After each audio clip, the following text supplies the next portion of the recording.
छोटी सी स्टोरी है, प्लीज पूरी सुने। अच्छी लगे शेयर जरूर करना।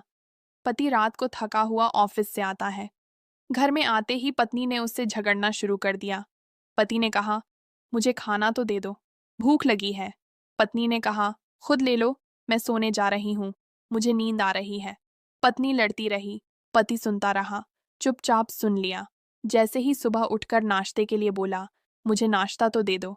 पत्नी ने कहा, बाहर खा लेना, मेरे से नहीं बनता है। और पति भूखा प्यासा कुछ बिना टिफिन लिए ऑफिस के लिए निकल गया। रास्ते में उसका कार एक्सीडेंट हो गया और उसकी मौत हो गई।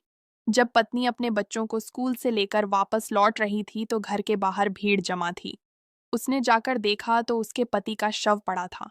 उसने उसका शव देखकर उसके पैरों तले जमीन खिसक गई। वह निःसब्र हो गई। उसकी आंखों से सिर्फ आंसू, मुंह से कोई शब्द नहीं।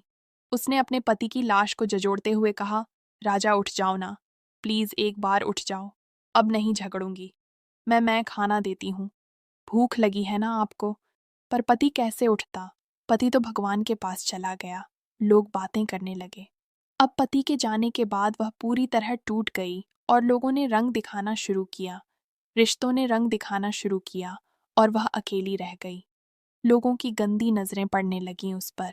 अब तो ससुराल वालों ने उसे उस घर से भी निकाल दिया। अब उसके पास कोई सहारा नहीं। जब तक पति था, रानी बनकर रह रही थी। पति जाने के बाद उसकी नौकरानी से भी बदतर जिंदगी हो गई। तो कहना चाहती हूँ कि अपने पति की कद्र कर लो, क्योंकि पति होता है ना, वह पत्नी के सिर का ताज होता है। और जब तक सिर पर ताज होता है ना, पत्नी रानी बनकर रहती है। पर अगर सिर का ताज नहीं है ना, तो नौकरानी से भी बदतर जिंदगी हो जाती है। जैसा भी है, अपने पति से मत लड़ो, मत झगड़ो, अपने पति से प्यार करो। वही है तुम्हारी जिंदगी। अगर स्टोरी अच्छी लगी हो तो शेयर ज़रूर कर दें।